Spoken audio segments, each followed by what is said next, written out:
말씀 제목을 심판과 저주를 축복으로 바꾸는 비결이라고 이렇게 지었는데요. 심판과 저주를 축복으로 바꿀 수 있는 비결이 있을까? 이거 가능합니까? 아멘. 예, 그렇죠. 크리스찬들은 이 답을 모르시면 안 돼요. 그렇죠. 모르면 안 돼요. 예, 왜 무엇으로 가능합니까? 예수 그리스도의 복음으로 이것이 가능하죠. 저희가 그것을 모르고 이렇게 살아간다면 진정한 크리스찬이 아니라고 저는 생각합니다. 그런데 제가 이 복음의 능력에 대해서 여러분들 이미 다 잘 알고 계시고, 이거 뭐 단만 이제 질문 던지면은 뭐 주일학교 아이들도 조금만 설명해주면 예스 하면서 다 답할 수 있는 그런 주제이자 토픽인데, 왜 말씀을 전하는가? 왜 그러냐면요, 우리가 지식으로 알고 있는 것과 그것을 믿고 그 믿음대로 살아가는 것에는 커다란 차이가 있기 때문입니다. 우리가 말씀을 보면은 사실 그런 축복을 이렇게 뭐 하나님께서 이렇게 내려주신 축복이나 이런 걸 받아들이고 어려운 심판이나 고난이나 저주가 막 이렇게 바뀌는 것을 너무나 많이 볼 텐데요. 오늘은 정말 우리가 그것을 알았으면 좋겠어요. 깨달아 아는 것뿐만이 아니라 진짜로 믿고 살아가는 그런 것이 되었으면 좋겠습니다. 그래서 우리는요, 약속을 믿어야 돼요. 무슨 약속을 믿습니까? 하나님께서 성경 말씀을 통해서 우리에게 선포해 주시고 약속하신 그 말씀을 믿고 나아가면 된다는 것입니다. 그래서 로마서 8장 28절에 이렇게 나와 있죠. 너무나 잘 아는 말씀인데, 우리가 알거니와, 안 돼요 이미. 예. 하나님을 사랑하는 자 곧 그 뜻대로 부르심을 입은 자들에게는 뭐예요? 모든 것이 합력하여 선을 이루느니라, 이렇게 나왔잖아요. 그러니까요, 우리가 하나님을 사랑하고 우리가 그분의 뜻대로 부른 자들, 즉 우리가 하나님의 자녀가 됐다면은 모든 것이 합력해서 선을 이룬대요. 이 모든 것은요, 여러분 좋은 것만이 아니라 내 주변에 있는 이 모든 자원과 우리가 가지고 있는 것들과 이런 것들이 아니라 심지어는 저주와 형벌과 재난과 고난과 아픔들도 어떻게 돼요? 합력하여서 선을 이룰 수 있다는 거예요. 그러면 우리가 그 믿음을 어떻게 가질 수 있을 것인가? 오늘 본문 말씀인 창세기 49장에 나온 이 내용을 가지고 어떻게 하면 이 레위 지파와 시몬 지파한테 임한 이 말씀이 어떻게 저주와도 같은 그 말씀인데 축복으로 바뀌게 되었는지를 한번 나누는 시간을 갖도록 하겠습니다. 창세기 49장을 우리가 전체적으로 보자면은 야곱이 이제 죽음이 때가 다가왔습니다. 그렇죠? 임종할 때가 다가왔어요. 그래서 12아들들을 불러놓고 그들을 이렇게 향해서 예언을 하는 말씀이에요. 그렇죠? 그래서 이 장래에 대해서 예언을 하고 있는데, 이는 단순히 내가 아버지니까 너희들은 이렇게 될 거야 라고 하는 그 소망의 말씀을 전한 것이 아니라 하나님께서 선지적인 말씀을 그 야곱한테 주셔가지고요, 야곱도 우리 아들들 다 축복받으면 좋지 이런 게 아니에요. 하나님께서 주신 그 말씀을 하나하나 짚으면서 이야기하는 그런 내용이라는 것입니다. 그래서 우리가 이 창세기 49장을 이렇게 다룰 때 이게 야곱의 유언이다 라고도 이야기하지만, 많은 경우에 뭐라고 하냐면 야곱의 축복이라 그래요. 여러분, 이 야곱의 축복이라는 이야기 많이 들었죠? 예, 우리가 찬양도 있지 않습니까? 야곱의 축복. 예, 야곱의 축복에 대한 찬양 다 알고 계시죠? 너는 담장 너머로 뻗은 나무 뭐 이래가지고 그 말씀이요, 야곱이 요셉한테 한 축복 말씀인데 그걸 찬양으로 바꾼 거예요. 그래서 우리가 그래, 뭐 요셉의 그 축복, 요셉한테 이렇게 축복한 내용을 보면은 진짜 하나님의 축복이구나라고 할 텐데, 오늘 저희가 읽은 말씀 보면은 축복이 아닌 것 같아 보이는데 왜 이걸 축복이라고 할까? 그렇죠? 자, 의견이 분분하시죠? 이거 왜 축복이지? 오늘 이 장래사를 이야기했고 예언을 한 건데 왜 축복이라고 할까? 여러분, 축복이라고 하는 이유는 성경이 그렇게 이야기해서요. 성경에 보면은 창세기 49장 28절에 이렇게 나와 있어요. 이들은 이스라엘의 12지파라. 이와 같이 그들의 아버지가 그들에게 말하고 그들에게 축복하였으니 곧 그들 각 사람의 분량대로 축복하였느니라 라고 나왔어요. 그래서 우리가 축복이라고 그러는 거예요. 이게 예언이다, 뭐 저주다, 뭐 이런 얘기 안 하고요, 축복이라고 하는 거예요. 그러면은 축복인데 오늘 저희 읽었잖아요. 이 본문 내용 또 읽었는데 다시 한번 읽어볼게요. 그럼 빨리 읽겠습니다. 시므온과 레위는 형제요, 그들의 칼은 폭력의 도구로다. 내 호나 그들의 모의에 상관하지 말지어다. 내 영과나 그들의 집회에 참여하지 말지어다. 그들이 그들의 분노대로 사람을 죽이고 그들의 혈기대로 소의 발목 힘줄을 끊었음이로다. 그 노여움이 혹독하니 저주를 받을 것이요 분기가 맹렬하니 저주를 받을 것이라. 내가 그들을 야곱 중에서 나누며 이스라엘 중에서 흩으리로다 라고 나왔어요. 여러분, 이게 축복 같아 보이십니까? 예. 야곱이 오해할까봐 저주 받을 거라고 얘기를 해줘요. 저주라고 얘기를 해요. 그렇잖아요. 그런데 성경은 축복이라고 얘기를 해요. 이게 어떻게 된 겁니까? 그렇죠? 그래서 한번 이 구절을 하나하나 살펴보도록 하겠습니다. 5절 말씀이에요.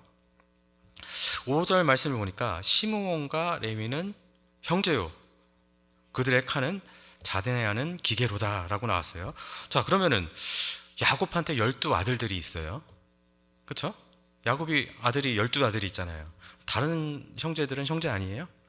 다 형제잖아요. 그쵸? 지금 르우벤부터 시작해서 시므온, 레위 뭐 이렇게 쭉쭉쭉 나가는데, 아니 다른 사람들도 형제인데 왜 이 시므온하고 레위만 형제다 라고 얘기를 했습니까?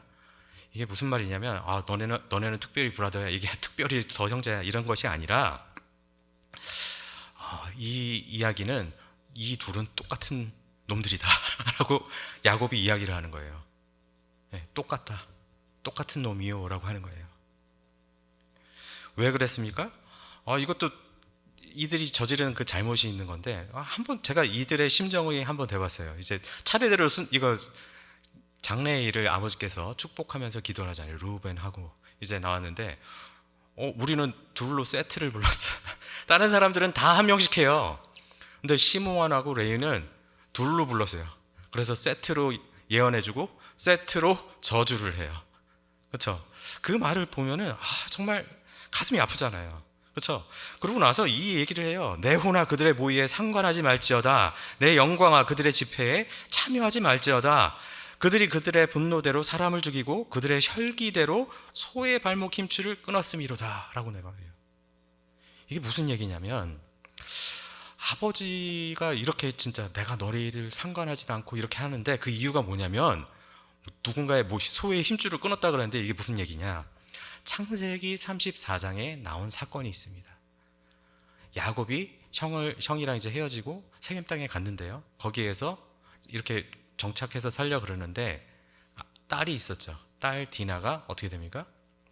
거기에서 세겜 땅에서 강간을 당해요. 겁탈을 당해요. 그러니까 그 일이 이제 벌어졌을 때 12아들들이 다 분노를 합니다. 예, 다 분노를 하고 너무나 화가 나가지고 이거 어떻게 해야 되냐 막 이렇게 한 다음에 그들이 근데 이제 세겜 추장 그 아들이 정말로 사랑에 빠졌나 봐요. 야, 우리 결혼 좀 하자. 우리랑 너희 통혼하고 우리 서로 잘 살아보자. 이렇게 하니까 이스라엘 백성들, 그 이스라엘하기보다는 이 야곱의 가정들이 어떻게 할례 받지도 않은 너희들이랑 우리가 그거 하냐 하면서 계책을 세워요. 그렇죠? 너희가 할례 받고 모든 남자들이 할례를 받으면 우리가 너희랑 결혼하고 너희랑 통혼할게 라고 해요. 야곱 몰래 그런 계획을 세웁니다. 그러고 나서 어떻게 돼요? 시므온하고 레위가 가장 그 아플 때, 염증이 막 돋아나서 힘들 때 가서 세겜 땅에 있는 모든 남자들을 다 죽여요. 이 일이 벌어진 거예요. 그 소식을 들었던 야곱이 큰일 난 거잖아요. 지금 우리는 지금 이방인이고 막 와가지고 여기서 정착하려고 하는데, 여기에서 토베기를 어떻게 해요? 속여가지고 다 죽인 거예요. 세겜 그 족속들 옆에 있던 다른 족속들이 야곱을 어떻게 보겠어요? 야곱의 가족들을 어떻게 보겠습니까? 우리의 이제 원수다 하면서 이제 힘을 모아서 공격하면 어떻게 돼요? 야곱이 살 수가 없죠. 그 순간 야곱이 집안에 있는 모든 우상을 제하고 정결제를 한 다음에 하나님한테 기도했더니 하나님께서 그 주변 사람들을 두렵게 만드셔서 야곱이 도망갈 수 있었어요. 근데 정말로 큰 위기였는데 우리는 그냥 그렇게 읽으니까 별거 아니었나 보다 하고 넘어가는데, 굉장히 큰 위기였어요. 이 일을 겪었었기 때문에 아버지로서 이 둘한테 그냥 이렇게 너네가 그랬지, 너네 벌 받을 거야 이렇게 한 게 아니라 공의의 하나님께서 이들이 했던 일을 기억하시고 너의 장래에는 이렇게 될 거다. 너의 후손들은 앞으로 야곱에서 나눠지고 이스라엘에서 흩어지게 될 것이다 라고 예언적인 선지자적인 말씀을 한 것입니다. 그래서 이 두 지파는 정말 어떻게 됩니까? 나눠진다고 했어요. 자, 이 말씀을 들은 이 둘, 그렇죠? 그러고 나서 다른 형제들 말씀 쭉 들어보면은 뭐 나쁘지 않아요. 좀 헷갈리는 것들도 있지만 우리처럼 나쁘진 않아. 저주받는다는 그런 얘기가 없어요. 그럼 무슨 심정이었을까요? 시므온하고 레위가 그 말을 딱 들었을 때 이들 안 그래도 지금 한 손가락 하는 그런 친구들인데 어땠을 것 같아요? 굉장히 화가 났겠죠. 기분이 좋지는 않았을 거예요. 그런데 이 두 지파의 미래를 바라봤을 때 이 둘이 그 말씀을 듣고 나서 화가 나고 기분이 좋지 않고 언짢았던 면은 분명히 있었을지 모르지만 이 말씀을 어떻게 받아들이고 우리가 이것을 대해서 어떻게 행동해야 되겠구나 했던 대응 방법은 둘이 판이하게 달랐다는 것입니다. 왜냐? 시므온 지파랑 레위 지파의 미래를 보면은 다르다라는 거예요. 그래서 먼저 둘째였던 시므온 지파는 그럼 어떻게 했을까? 시므온 지파 이 얘기 들었어요. 그렇죠? 시므온이 듣고 자기 자녀들한테도 얘기했을 거고, 야, 이런 그 말씀을 받았는데 우리 조심하자, 뭐 이렇게 시작을 했겠죠. 그런데 시므온 지파가 어떻게 됐을까? 지식으로는, 머리로는 이 말씀을 알고 있었겠지만 아마 이 예언의 말씀 안 믿었을 거예요. 왜냐하면 여러분 한번 생각을 해보세요.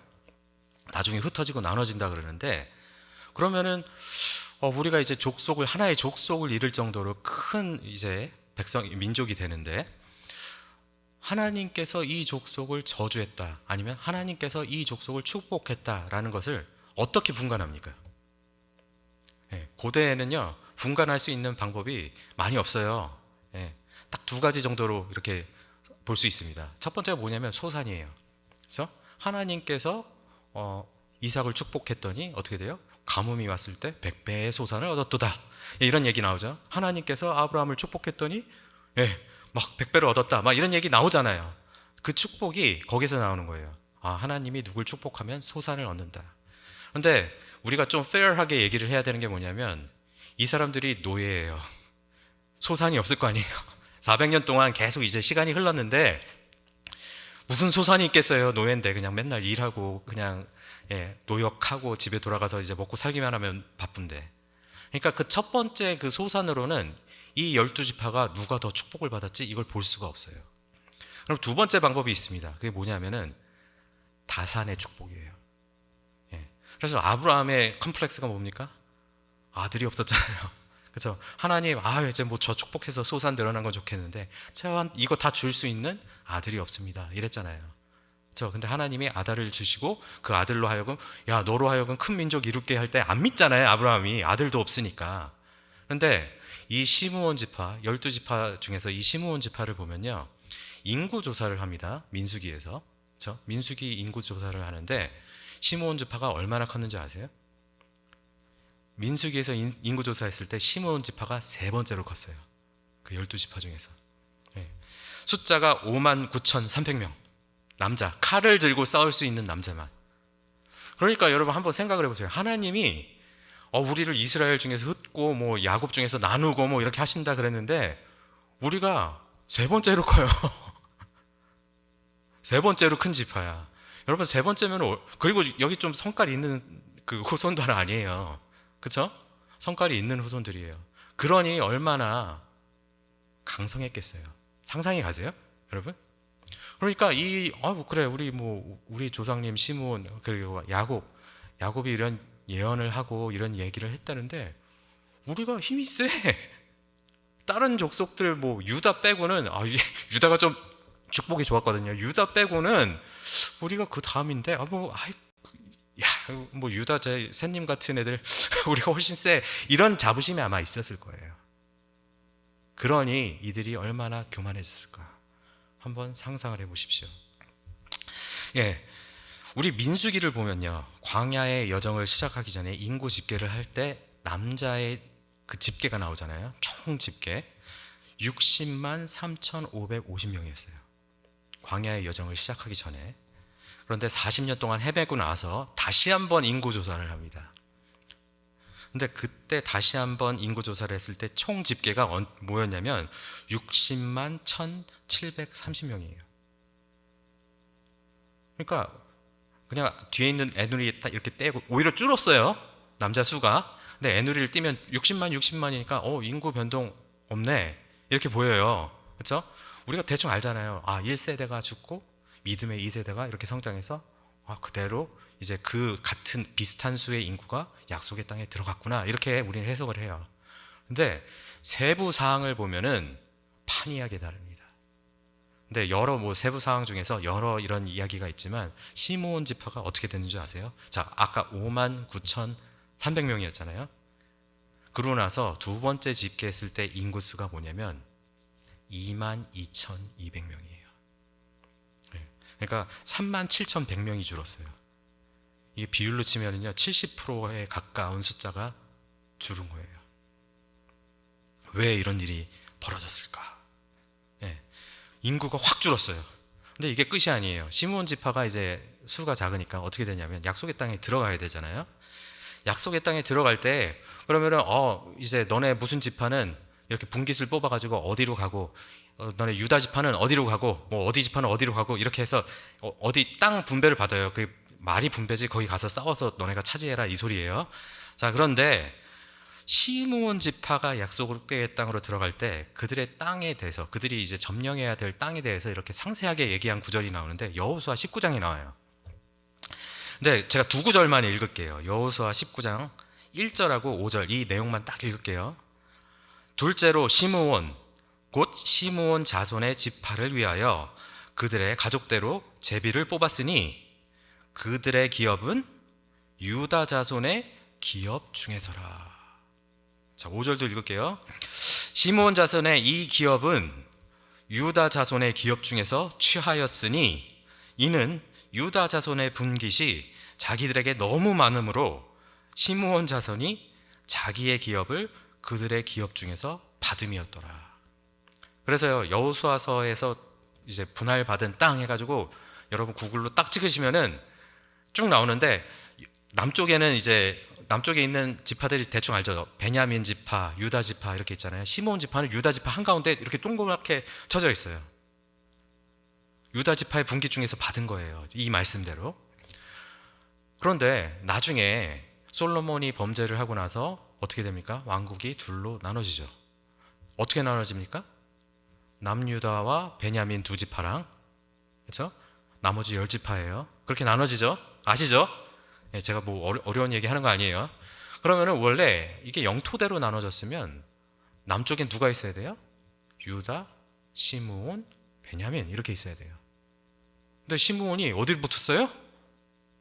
북쪽으로 붙었어요. 그럼 어디로 간 거예요 지금? 자기 하나님한테 받은 땅도 아닌데 북쪽으로 가버린 거예요. 이해가 가시죠? 지금 이 말씀대로 된 거예요. 너희가 나눠지고 흩어진다. 땅도 못 받았어요. 나중에는 땅이 없어요. 남의 땅에서 눈치 보면서 사는 그런 족속으로 전락해버리는 거예요. 그 다음에 시므온 지파에 대한 예언이 거의 뭐 얘기가 잘 안 나와요. 그 정도로 새가 줄어버리는 지파가 돼버렸어요. 이 저주가 이루어졌다라는 것입니다. 여러분들도 잘 아시다시피 정말 이렇게 되면 어떻게 되겠어요? 눈치 보고 사는 거죠, 뭐 시므온 지파는. 그렇죠? 세 번째로 컸던 지파였어요. 막 출애굽했을 때 세 번째로 강성했어요. 그 지파가 왜 이렇게 되었나? 왜? 야곱이 했던 이 예언, 저주와도 같던 이 예언의 말씀을 머리로는 알아요. 머리로는 다 알아요. 여러분들이 지금 저한테 얘기했듯이 축복과 저주가 저주 이게 어떻게 바뀔 수 있습니까? 하면 우리 복음의 힘으로 바뀝니다. 지식으로 다 알듯이 알았어요. 다 알고 있었는데 어떻게 된 거예요? 믿음대로 살지 못하니까 이거 뭐라고 해야 될까요? 이런 비극적인 일이 벌어진 거예요. 자, 큰 사건 몇 가지만 이렇게 다루다 보면요, 이 시므온 지파가 가장 크게 잘못했던 그 사건이 뭐냐면 민수기에 나오는데 민수기 25장에 바알 보올 사건이라는 사건이 벌어져요.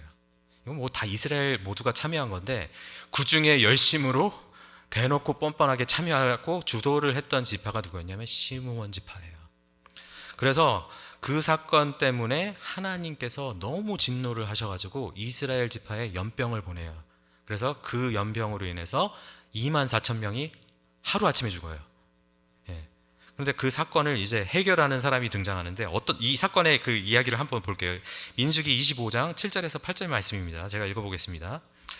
제사장 아론의 손자 엘르아살의 아들 비느하스가 보고 회중 가운데서 일어나 손에 창을 들고 그 이스라엘 남자를 따라 그의 막사에 들어가 이스라엘 남자와 그 여인의 배를 꿰뚫어서 두 사람을 죽이니 연병이 이스라엘 자손에게서 그쳤더라.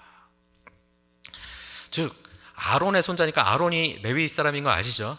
레위 지파 사람이 이 문제를 해결하는 거예요. 비느하스가 이 문제를 해결해요.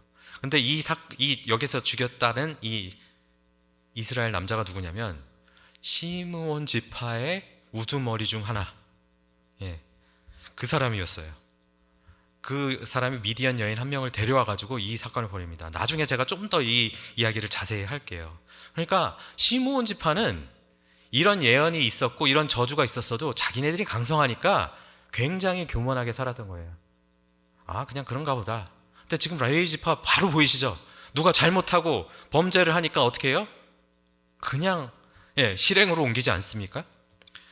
레위 지파와 시므온 지파의 차이가 여기에 있었다는 거예요. 이 저주의 말씀을 들었던 레위와 시므온이 그 자리에서는 기분이 나빠가지고 어떻게 했을지 모르지만 미래를 대비했던 방법은 판이하게 달랐다는 거예요. 자, 우리가 레위 지파 잘 알죠? 예, 레위 지파는 어떤 지파입니까? 제사장 지파예요.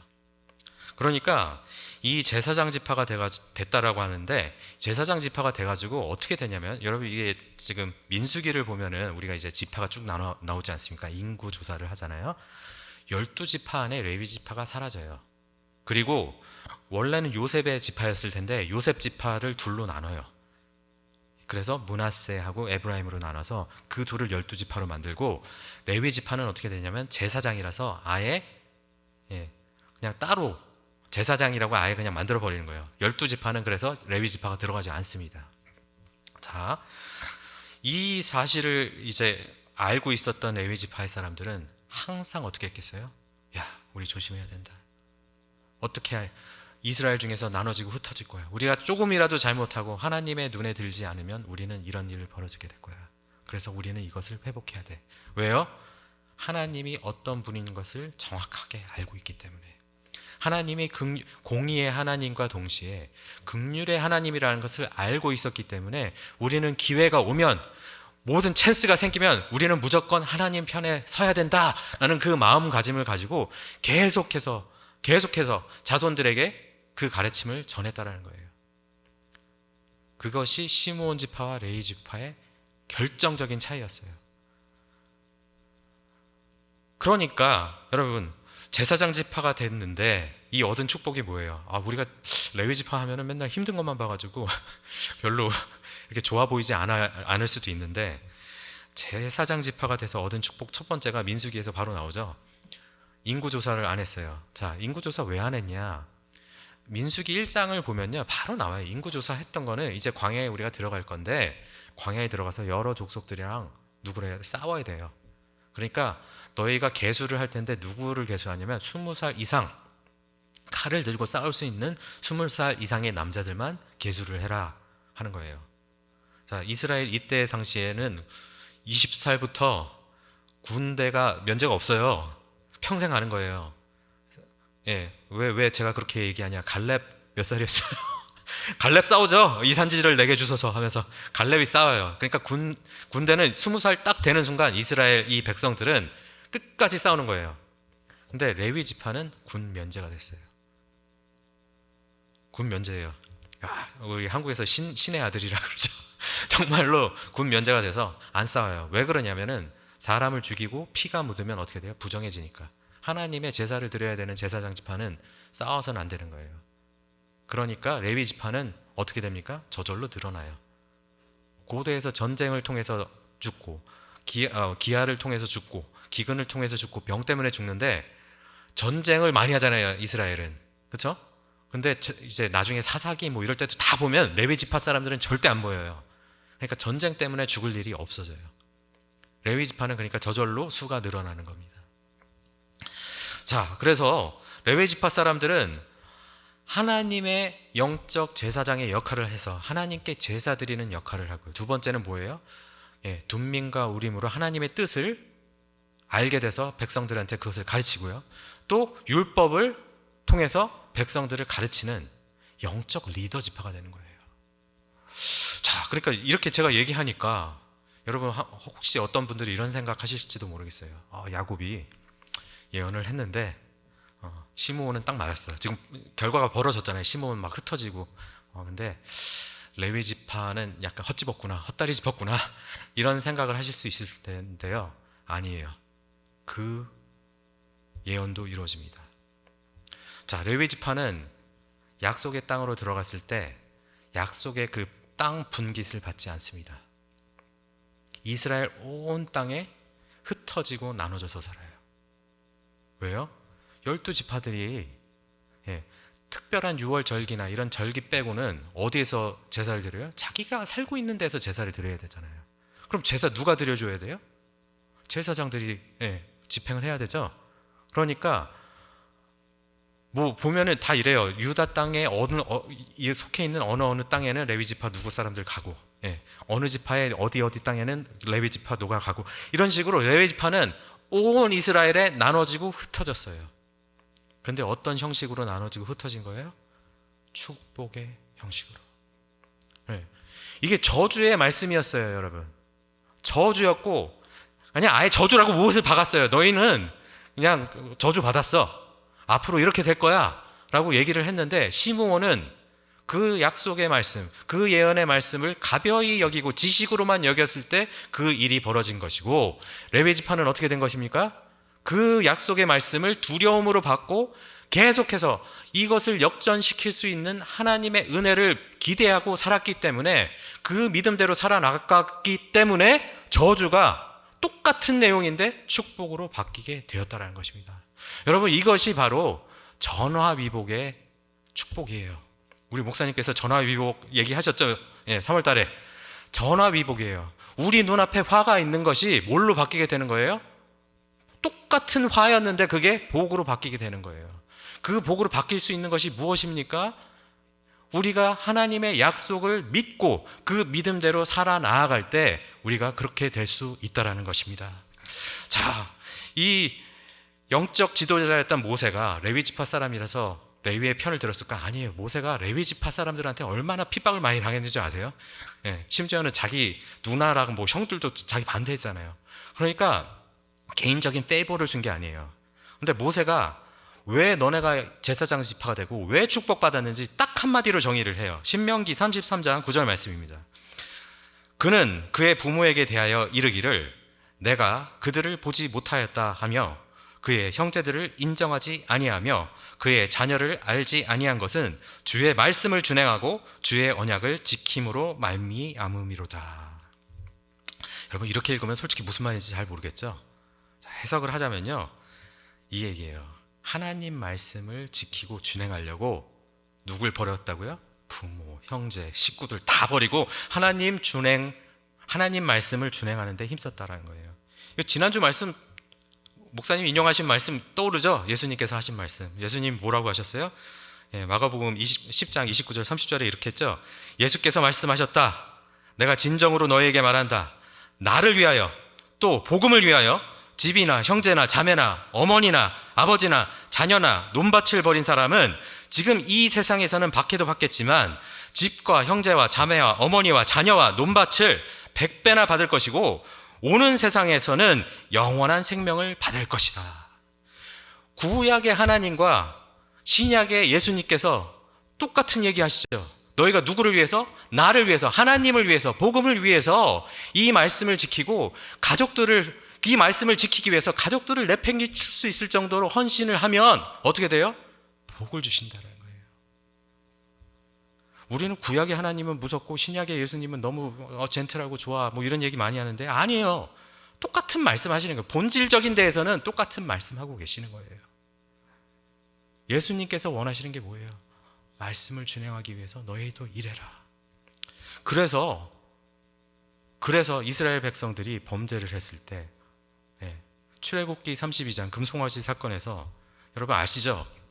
모세가 말씀 들으러 올라갔더니 40주 40야 동안 말씀 받고 있어요. 밑에서 모세가 안 오니까 백성들이 얘기합니다. 우리를 인도하여 내신 모세가 안 들어오니까 여호와가 누구냐? 그러니까 아론이 편법을 써요. 야, 이거 누굴 만들려면은 너네가 금 가져와. 했더니 안 가져올 줄 알았거든요. 금을 귀고리 다 떼가지고 금을 만들었어요. 금을 가져왔어요. 그래서 그거를 화로에 넣었더니 뭐가 돼요? 송아지가 나왔죠. 예. 그러니까 이게 여호와다라고 얘기하면서 그냥 그렇게 그 망발이 벌어집니다. 근데 제가 이스라엘 백성들 편을 조금만 들어주자면요, 이들이 아직 율법 몰랐어요. 아직 십계명 위에서 우리가 순서대로 보면 십계명 성경대로라면 십계명을 받았잖아요. 모세가 받았지 백성들이 안 받았거든요. 형상 안 만들어야 된다는 걸 몰라요. 옛날 사람들은 모르죠. 이집트에서도 맨날 그런 형상 이런 것만 만들었는데, 그러니까 우리를 인도했던 사람이 눈에 보여야 돼요. 근데 그전에는 모세가 하나님을 통해서 구름을 통해서 이런 걸 보여줬는데 모세가 없으니까 아무도 모르잖아요. 그래서 만들어 놓고 그들이 그 금송아지를 여호와라고 한 다음에 내일은 여호와의 축일이니까 축제하자 막 이런 일이 벌어진 겁니다. 그러니까 여러분 한번 이해가 가시죠? 이스라엘 백성들은 몰라요. 율법을 모르고 하나님이 이거 만들지 마라 이런 걸 몰랐어요. 어렴풋이 이거 하면 안 될 것 같은데 라는 마인드는 있어도 원래 그때 사람들은 그걸 몰라요. 근데 모세가 와서 진노를 했습니다. 어느 정도로 진노했냐면 하나님께서 직접 파주신 그 돌판을 깨부시면서 그것을 없애버렸죠. 자, 그러고 나서 그러면 이거 빻아서 먹었으면 회개해야 되잖아요, 여러분. 그쵸? 이해 가시죠? 우리 몰랐으니까 이렇게 했다가 이렇게 물을 이거 모세가 막 노발대발 화를 내고 막 우판도 부시고 이것도 불로 사른 다음에 빻아가지고 다 마시게 하라 그러면은 그때는 어떻게 해야 돼요? 회개해야 돼요. 근데 무슨 일이 벌어지냐면 말씀이 이렇게 나옵니다. 이 백성이 방자했다 그래요. 이거 다 하고 나서 모세가 그렇게 화를 내고 금송아지 다 무너뜨리고 빻은 다음에 물로 다 마신 다음에도 어떻게 했냐? 백성이 방자해서 교만해져서 아론을 업신여기고 막 이랬다라는 얘기가 나온 거예요. 즉 뭐예요? 회개 안 했다라는 거예요. 우리가 무슨 잘못을 그렇게 했는데, 우리 몰랐는데, 이거예요. 여러분, 우리가 죄를 지었을 때요, 모르고 지은 죄는 하나님께 회개해야 용서를 받는 건데 당당해진 거예요. 그러니까 모세가 극단의 조치를 취합니다. 출애굽기 32장 26절에서 29절까지 말씀을 제가 한번 읽어보겠습니다. 이에 모세가 진문에 서서 이르되 누구든지 여호와의 편에 있는 자는 내게로 나오라 하매 레위 자손이 다 모여 그에게로 가는지라. 모세가 그들에게 이르되 이스라엘의 하나님 여호와께서 이렇게 말씀하시기를 너희는 각각 허리에 칼을 차고 이 진문에서 저 문까지 왕래하며 각 사람이 그 형제를, 각 사람이 자기의 친구를, 각 사람이 자기의 이웃을 죽이라 하셨느니라. 레위 자손이 모세의 말대로 행하매 이날의 백성 중에 3,000가량이 죽임을 당하니라. 모세가 이르되 각 사람이 자기의 아들과 자기의 형제를 쳤으니 오늘 여호와께 헌신하게 되었느니라. 그가 오늘 너희에게 복을 내리시리라. 무슨 얘기예요? 레위 지파 사람들이 지금 분위기가 대충 감이 오시죠? 율법도 몰랐으니까 큰 죄도 아니야. 우리 실수할 수도 있지. 이걸 가지고 왜 이렇게 노발대발해? 미안해. 이 상황이에요 지금. 근데 백성이 방자한 걸 보고 모세가 특단의 조치를 취했죠. 누구든지 하나님의 편에 있는 자는 나와라 했더니 누가 나왔어요? 12지파 아무도 안 나왔는데 누가 나왔어요? 레위 지파 사람들이 다 나온 거예요. 그러고 나서 뭘 해요? 형제와 이웃과 사람들을 죽였어요. 특별히 반발한 사람들 다 죽였겠죠.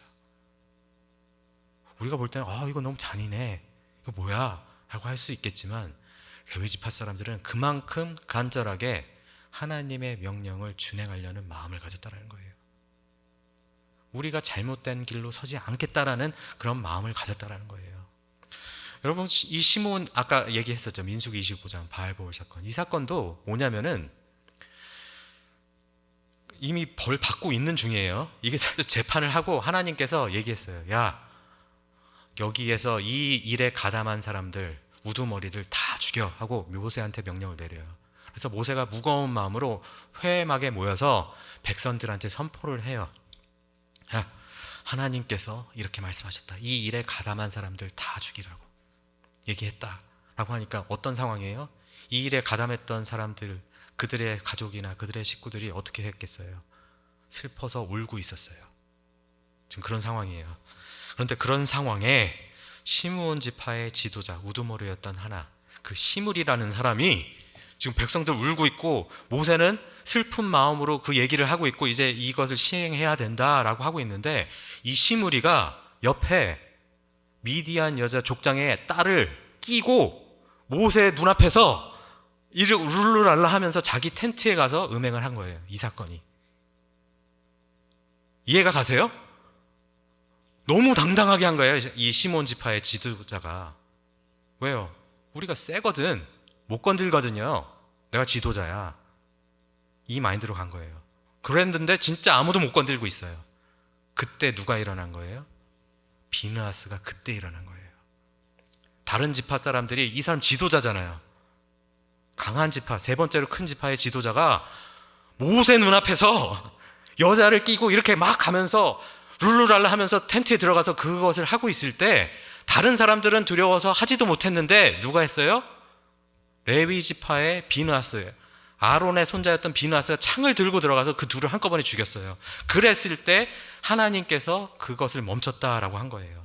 그러고 나서 비느하스에 대해서 하나님께서 민수기 25장 11절에서 13절까지 이렇게 얘기를 해요. 제사장 아론의 손자 엘르아살의 아들 비느하스가 내 질투심으로 질투하여 이스라엘 자손 중에서 내 노를 돌이켜서 내 질투심으로 그들을 소멸하지 않게 하였도다.